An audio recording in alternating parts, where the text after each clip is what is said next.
네. 다들 고생 많으시죠? 신년이 되니까 챙겨야 될 것도 많고 해서 아마 다들 어려우실 겁니다. 그리고 오늘부터는 우리가 보통은 부처라고 하는데 부에 해당되는 데만 보통 회의를 하고 처도 회의를 하나 안 하나 잘 모르게 애매하고 또 장관급에 해당되는 각 위원회 이런 데도 참석을 하나 안 하나도 애매하고 특히 부처 청이 정부의 핵심 조직 구조인데 청은 대개는 참석을 안 해가지고 따로 업무 지시를 하거나 이런 경우도 있는데 원래 외청은 기본적으로 부처로부터는 약간의 독립성이 있죠. 그러니까 이게 관계가 좀 애매한데 어쨌든 국정에 관한 논의는 헌법에 의한 또 법률에 의한 정부의 핵심 구조라고 할 수 있는 부처청이 다 함께하는 걸로 그렇게 하겠습니다. 그냥 국정이 어떻게 흘러가는지를 서로 다 이해하고 공감을 해야 또 각 부처청의 업무의 방향성이 좀 정리될 수 있어서 함께 하자고 했습니다. 2025년도 국정과제 만족도를 조사를 했더니 우리 정부의 국정 성과 평가가 2013년 조사 시행 이후에 가장 높다고 합니다. 이와 함께 정책 효과를 보다 개선해야 될 부분도 발견됐다고 하네요. 오늘 논의될 2026년 민생 체감 정책 가운데서도 다자녀 근로자 가구 세금 경감, 또 농어촌 기본소득 시범사업, 모두의 카드 등 국민 실생활과 직결된 유의미한 정책들이 다수 눈에 띕니다. 다만 정책을 발표하는 데서 끝날 게 아니고 현장을 꼼꼼하게 점검하고 개선할 부분은 신속하게 보완하는 것이 국민 체감 국정의 완성이라고 할 수 있겠습니다. 정책이 삶의 현장에서 어떻게 작동하는지 세밀하게 살펴주시기 바랍니다. 하여튼 국정이든 뭐든 국민들의 삶의 질이 현장에서 실질적으로 개선되고 또 국민들께서 그걸 체감할 수 있어야 진정한 성과라고 할 수 있을 겁니다. 이번 주 내내 올겨울 최강 한파가 몰려온다고 합니다. 이게 추우면 배고플 때만큼 서러운 거죠. 그래서 겨울철 한파 대책을 철저하게 점검해야 되겠습니다. 혹시 수도관, 계량기, 동파 또는 비닐하우스 또는 혹시 취약계층들 추위 때문에 고통받지 않는지 잘 챙기고 특히 이 업무는 대개는 지방정부 소관 업무들인데 각 부처에서는 그 지방정부들이 이걸 잘 챙기고 있는지도 한번 잘 점검해 주시기 바랍니다. 추우면 서럽잖아요. 배고플 때만큼. 무인기 얘기를 잠깐 해야 되겠는데 지금 대북 무인기 때문에 시끄럽습니다. 물론 국방 전략 차원에서 전략 전술 차원에서 정보 수집 행위를 할 수는 있죠. 그야 국방 행위니까. 그런데 불법적인 목적으로 이 무인기를 북침시킨다든지 또는 민간인이 이 북한 지역에 무인기 침투를 시킨다든지 이거는 있을 수 없는 일이죠. 물론 이제 전쟁 유발을 위해서 지금 무인기 침투한 얘기는 이적죄인가 외환해죄로 지금 기소돼 재판 중이기도 합니다만 민간인들이 북측에 무인기를 보내가지고 무슨 정보 수집 활동을 한다고 하는 것은 어떻게 이런 민간인들이 이런 상상을 할 수 있는지 의심스럽습니다. 물론 수사를 계속 해봐야 되겠지만 거기에 국가기관이 연관되어 있다는 설도 있어요. 아직은 확정된 건 아닌데 하여튼 지금까지 드러난 것은 민간인들이 멋대로 북한에 무인기를 침투시켰다는 겁니다. 이게 원래 전쟁을 유발하거나 이게 소위 사전 행위라고 그런 죄가 있잖아요. 사전 개시죄인가 뭐 이렇게 개인적으로 이렇게 침략 행위하고 이렇게 하면 처벌하는 조항이 있는 걸로 아는데 그거 아는 분 없어요? 이 아주 희한한 죄명이라 잘 모르시는 모양이네. 그런 게 있습니다. 개인이 지멋대로 상대 국가한테 전쟁 개시 행위를 하면 처벌하는 그런 법조문이 있어요. 이 전쟁 개시 행위나 마찬가지죠. 북한 지역에 총 쏜 거하고 똑같잖아요. 멋대로. 근데 이런 걸 어떻게 과감하게 이렇게 할 수 있는지 정말 이해가 안 됩니다. 이게 철저하게 수사해서 다시는 이런 짓들을 못하게 엄중하게 제재해야 되겠습니다. 또 한 가지 놀라운 사실은 지금 이런 최첨단 과학기술 또는 국방 역량이 발전한 상태에서도 무인기가 몇 번씩 왔다 갔다 넘어가는 걸 체크를 못합니까? 이 국방부 혹시 상황 아세요? 네, 지금 이 사람 얘기에 들어 3번 보냈다는 거 아닙니까? 그런데 어떻게 그 경계 근무하는 데서 체크도 못하고 국지방공 레이더로 주로 체크하고 그러는데요. 미세한 점만 좀 보인다고 합니다. 그런데 지금 하고 있는 조사를 하고 있는 중입니다. 미세한 점 정도로 보인다? 예. 하여튼 뭔가 구멍이 났다는 얘기예요. 물론 네. 전에 북한 무인기 침투 때도 그때는 적당히 추적은 뭐 일부는 했다고 하는데 어떻게 북쪽으로 가는 무인기는 체크를 못하냐. 그 의심받는 측면이 또 있는 거잖아요. 네. 보다 철저히 조사하도록 하겠습니다. 그러십시오. 그리고 필요하면 시설 장비를 좀 개선을 하든지 뭐 해야 되겠죠. 예. 하여튼 이런 걸로 불필요하게 그 긴장이 고조되고 남북 간에 대결 분위기가 조성되면 경제에도 악영향을 미치지 않습니까? 그리고 남북 사이에 이런 신뢰가 깨지지 않도록 또 적대의 감정이 제고되지 않도록 최선으로 잘 관리하시기 바랍니다. 그리고 수사기관도 철저하게 또 신속하게 조사해서 다시는 이런 일이 생기지 않겠으면 좋겠습니다. 얘기 나온 게 몇 가지만 더 추가로 얘기 좀 하고 지나갈게요. 지금 각 부처청에서 다들 열심히들 해주셔서 국정 성과가 상당히 많이 나고 있습니다. 다들 수고해 주신데 감사드리고 이제 그런 얘기들이 조금씩 들리는 것 같아요. 공무원들이 자세가 달라지는 것 같다. 열심히 일하는 것 같다는 얘기들이 많이 나옵니다. 근데 주로는 우리가 이제 독려를 많이 하다 보니까 이게 당근과 채찍이라고 하는 게 참 조심해야 되는 건데 가급적이면 칭찬 사례 이런 거 좀 많이 발굴하십시오. 각 부처청에서는 평소에 잘하는 공직자들 있거든요. 그래서 일부러라도 좀 찾아서 권면하고 뭐 포상도 좀 하고 아주 잘한 사례가 있으면 뭐 특진을 시켜주든지 이런 사례들을 많이 좀 발굴해서 시행하기 바랍니다. 오늘 임정청사 관리 방안 보고가 있죠. 그건 이따가 얘기하고 그거 관련된 건데 효창공원 있잖아요.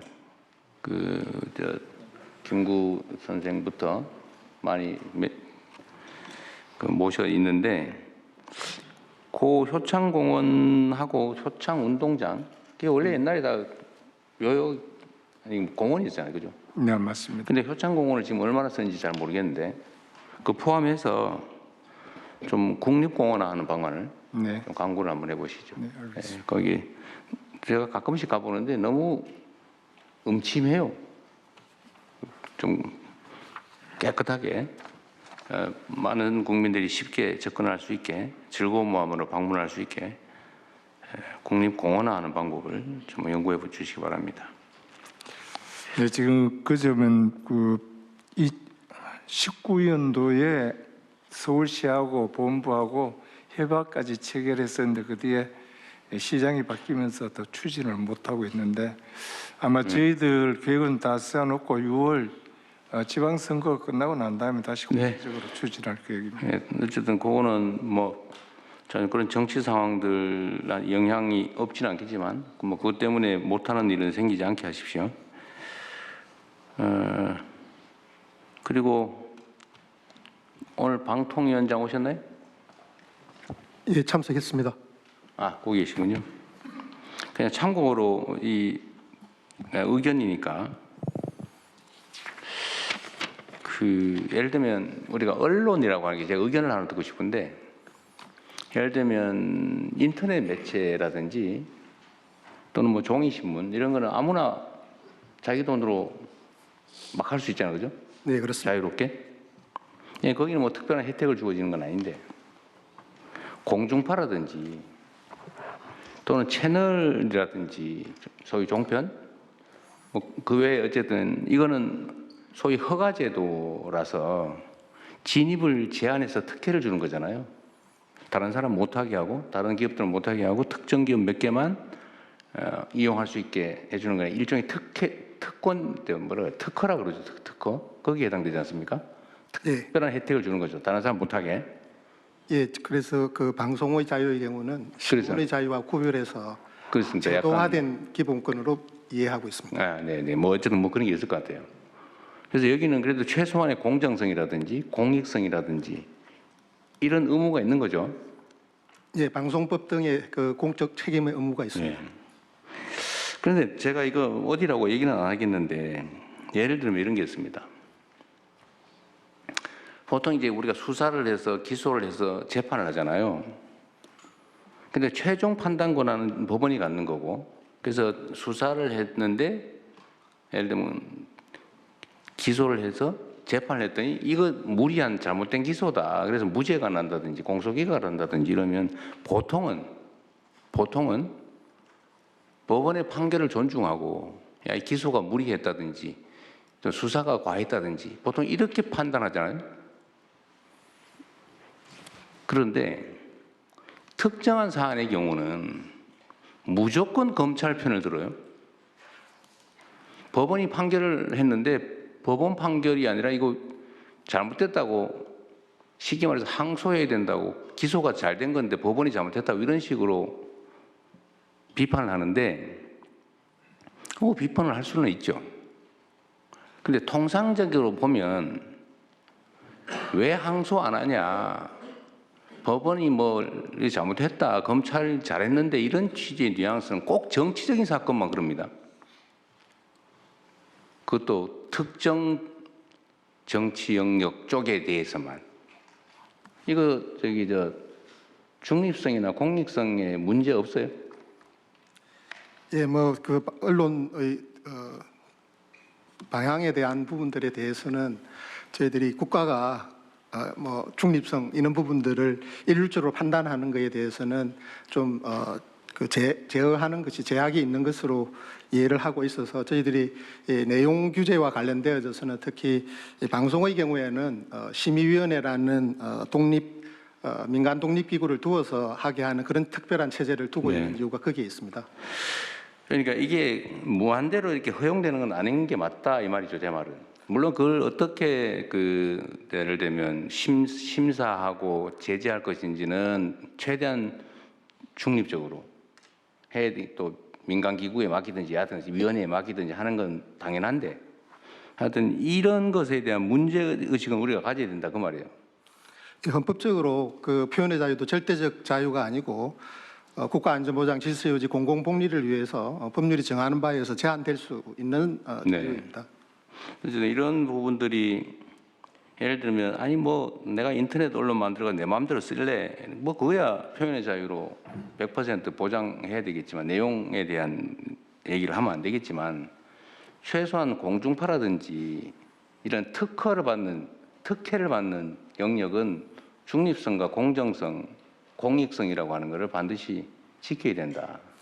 예, 그 방송법 등에 있어서 방송사 등의 경우 특히 지상파 방송 등 여러 가지 방송 유형들에 따라서 차별적으로 공정성에 대한 책임을 부여할 수 있도록 되어 있습니다. 오늘 방통위원장님 처음 오시길래 하여튼 이 우리가 약간의 오해가 있는 게 언론이니까 100% 마음대로도 돼라고 하는 게 꼭 그런 게 아니다라는 걸 한 번은 우리가 공유하자고 드릴 말씀입니다.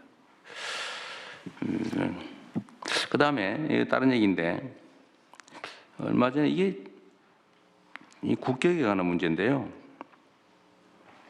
그 혹시라도 우리 기업들이 해외에 진출해가지고 특히 제조업에 또는 제3세계에 진출해서 저임금에 의존한 사업을 할 경우에 그 노동 탄압을 하거나 인권 침해를 하거나 이런 일이 있는지를 좀 외교부든 노동부든 아니 산업부든 같은 관련 부처에 좀 챙겨주시기 바랍니다.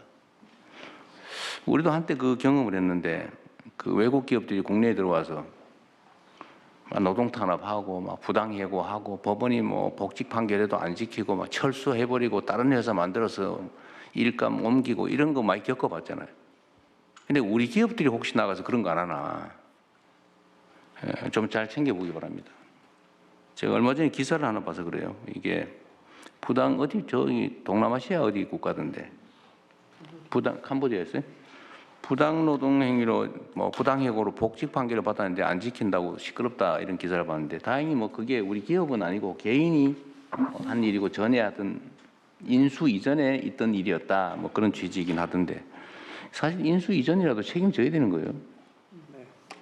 인수 이전에 해고를 했는데 내가 그 회사를 인수했으면 그 회사는 그대로 있는 거니까 그 회사가 책임져야 되고 현재 경영진은 거기에 대한 책임은 있는 거죠. 그리고 우리를 원망하잖아요. 네, 하여튼 좀 챙겨주시기 바랍니다. 이 국가적 위신에 관한 문제에서요. 그 말고도 어쨌든 외국인 노동자들에 대한 뭐 가해 행위, 폭행 또는 뭐 부당 행위 이런 것 가끔씩 문제되고 심지어 꽤 시간이 지나긴 했는데 우리 국민들이 어디 외국 공항에 갔다가 얻어맞고 도로 강제 송환당한 일이 있죠. 꽤 오래전 일이긴 합니다. 밉다고 공항 경찰이 폭행을 해가지고 도로 비행기에 실어 보낸 일이 있어요. 예. 지금은 뭐 한참 전 일이긴 합니다. 예. 어쨌든 대한민국이 국제적으로 이렇게 인정받는 시기인데 그런 구성원 일부의 그런 아주 저급한 욕망 때문에 국가적 망신 또 국가적 손실이 발생하지 않게 각 부처에서 잘 챙겨주기 바랍니다. 지방대 경쟁률이 최근에 많이 올라갔다고 하대요. 교육부? 네. 어느 정도예요? 내 언론에도 보고 드릴 말씀인데. 네, 이번에 그 인서울보다 그 지방대에 이게 많이 격차가 좁혀졌습니다. 아, 이번에. 그래요? 네. 원인은 뭐예요? 네. 원인은 뭐예요? 우리 정부에서 하고 있는 지방대 육성에 대한 기대가 일정하게 그게 도움이 돼요? 예, 작용하기 시작한 거 아닌가 싶습니다. 대학 지원도 있고 우리가 이제 지방 균형 성장, 네. 지방에 대한 투자도 좀 늘리고 네. 그런 게 조금씩 영향을 주는 건가요? 네, 그렇게 판단하고 있습니다. 그 외에는 뭐 특별한 원인을 찾기는 어려운 걸 보면 네, 효과가 있다는 것 같긴 한데 다행이긴 합니다. 네. 그래서 우리가 이제 지방의 정책에 인센티브를 주자. 또 지방 영향 평가, 균형 발전 영향 평가도 도입하자. 제가 전에 그런 얘기했는데 지수도 좀 도입하고 인센티브 지수, 수도권에서 거리가 멀수록 이 혜택을 주는. 그거 제가 취임하자마자 우리 국무회의에서 말씀드렸는데 이 지수 개발은 하고 있어요. 그 행안부가 하고 있을 것 같은데. 예, 다 완료가 됐습니다. 예. 아직 보고는 안 된 것 같죠? 여기 올해부터 바뀌어지는 것에도 들어가 있습니다. 올해부터 바뀌어지는 올해부터 예. 그런 네, 내용이 예. 이게 아예 제도로 그걸 도입을 해야 되겠는데요. 네네.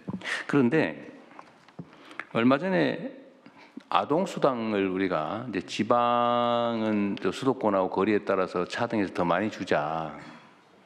그리고 지역 화폐가 이제 지방 균형 발전에 도움이 되잖아요. 그 지역에서 받는 거 그 지역에 써야 되니까. 그래서 지역 화폐로 아동 수당을 주면 또 인센티브를 더 주자. 그래서 우리가 했는데 국회에서 왜 수도권하고 지방하고 차별하냐 뭐 이래가지고